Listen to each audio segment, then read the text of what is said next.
চট্টগ্রামের ঐতিহ্যবাহী বালা চাও। বালা চাও আমি এত দেখেছি, এটার প্রতি আমার একদম ভয়ঙ্কর আগ্রহ ছিল যে এটা খেতেই হবে। আর যখন খেলাম, খাওয়ার পর কিন্তু আগ্রহ একটুও কমেনি, বরঞ্চ বেড়েছে যে এত মজাদার এই রেসিপিটা কিভাবে তৈরি করা হয় এটা জানতেই হবে। আর যখন জানলাম তখন তো আরও শকড হয়ে গেলাম, কারণ এটা যতটাই মজাদার ততটাই সিম্পল রান্না। আর আজকে আপনাদের জন্য এই রান্নাটি আমি নিয়ে এসেছি।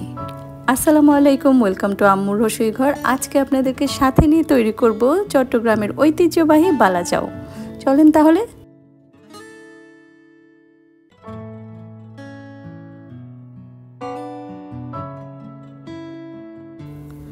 প্রথমেই আমি কিছু চিংড়ি শুটকি নিয়ে নিয়েছি। এরকম 0 সাইজের চিংড়ি শুটকি দিয়েই কিন্তু বালা চাওটা করা হয়। আর সেই শুটকির মধ্যে দিয়ে দিলাম ফুটন্ত গরম পানি। এখানে ফুটন্ত গরম পানি ব্যবহার করতে হবে। পানিটা দিয়ে আমি শুটকিটাকে 10 মিনিট বা 15 মিনিটের মতো ভিজিয়ে রাখবো। তারপরে এই শুটকিটা খুব ভালো করে পরিষ্কার করে ধুয়ে নেব।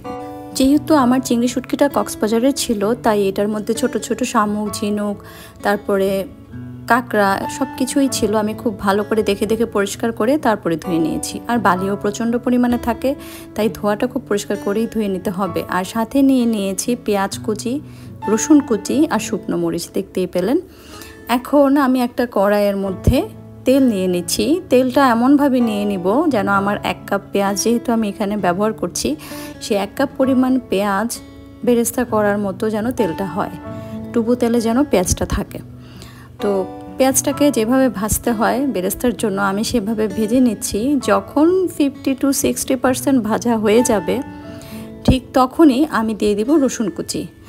আর রসুনটা আমি আগে দিচ্ছি না, কারণ রসুন আগে দিলে কিন্তু খুব দ্রুত রসুন কুক হয়ে বার্ন হয়ে যায়, খুব তাড়াতাড়ি পুড়ে যায়।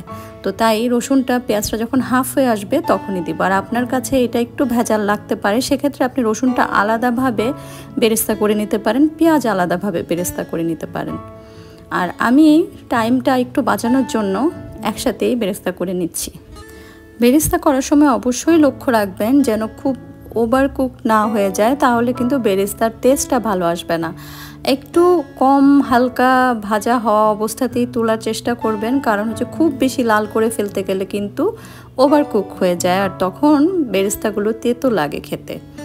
আর আমি এই যেই তেলের মধ্যে বেরেস্তা করলাম, সেই তেলের মধ্যে এখন চিংড়ি শুটকিগুলো ঢেলে দিলাম। একদম গরম তেলে চিংড়ি শুটকিটা দিতে হবে। দিয়ে চিংড়ি শুটকিটা খুব ভালো করে আস্তে আস্তে আস্তে আস্তে করে একদম মুচমুচা করে ভাজতে হবে।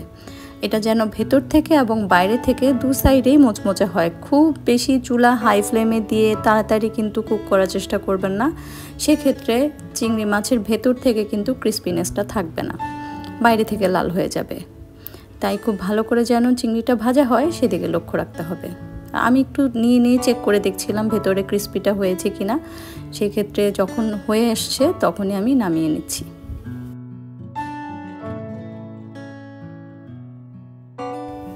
এখানে পেঁয়াজের আর রসুনের বেরেস্তার ব্যাপারে যে কথাটা একটু আগে বললাম, যে ওভার কুক করা যাবে না, এতে করে তেতো হয়ে যাবে। এই শুটকিটার ক্ষেত্রেও কিন্তু তাই, শুটকিটাও খুব বেশি ওভার কুক করা যাবে না, তাহলে যে শুটকির যে একটা সুন্দর ভাজা এবং ফ্লেভার সেটা থাকবে না, একটু তেতো হয়ে যাবে, খেতে ভালো লাগবে না বা টেস্টটা ভালো আসবে না। এই জায়গাগুলো অবশ্যই একটু লক্ষ্য রাখবেন। আর এখন আমি আমার টেস্ট অনুযায়ী শুকনো মরিচ নিয়ে নিলাম। আপনি কতটুকু ঝাল খেতে পারেন বা কতটুকু কম বা বেশি ঝাল খেতে চান সেই অনুযায়ী শুকনো মরিচটা নিয়ে নেবেন।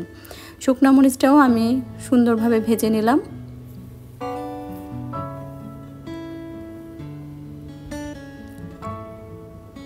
এখন সবগুলো একসাথে রেডি করে নিচ্ছি। শুকনো মরিচের বটুগুলো ফেলে দিচ্ছি। যেভাবে আপনারা আলু ভর্তায় শুকনো মরিচের বটুগুলো ফেলে দিয়ে এটাকে ম্যাশ করার চেষ্টা করেন, ঠিক সেমভাবেই করবেন। শুকনো মরিচটাকে গুঁড়ো করার চেষ্টা করবেন, যেহেতু মুচমুচে করে ভাজা, যতটা পারা যায় এটাও গুঁড়ো করে নেবেন।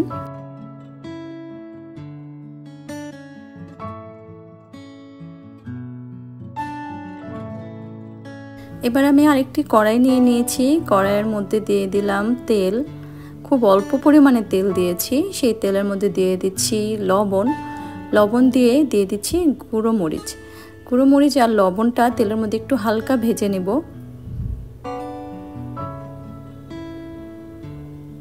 ভেজে নিয়ে দিয়ে দিব চিংড়ি শুটকিগুলো। চিংড়ি শুটকিগুলো যেগুলো ভেজে রেখেছিলাম সেই শুটকি এবং সাথে পেঁয়াজ এবং রসুনের বেরেস্তা একসাথে সব কিছু ঢেলে দিয়ে এই তেল, লবণ আর গুঁড়া মরিচের মশলাটার সাথে খুব ভালো করে মিশিয়ে নেড়ে চেড়ে একটু হালকাভাবে ভেজে নিচ্ছি। এরপর দিয়ে দিচ্ছি শুকনা মরিচের গুঁড়াগুলো। শুকনা মরিচের গুঁড়াগুলো দিয়ে আবারও ভালো করে নেড়ে চেড়ে সব কিছু মিশিয়ে নেব।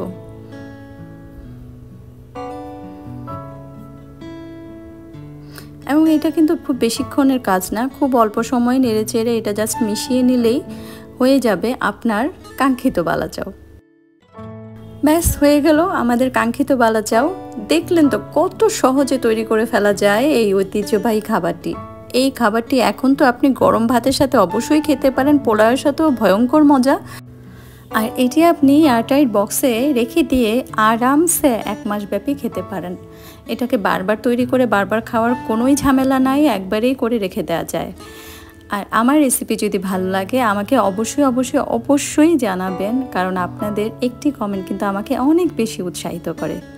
বিদায় নিচ্ছি, ভালো থাকবেন, ভালো খাবেন। আল্লাহ হাফেজ।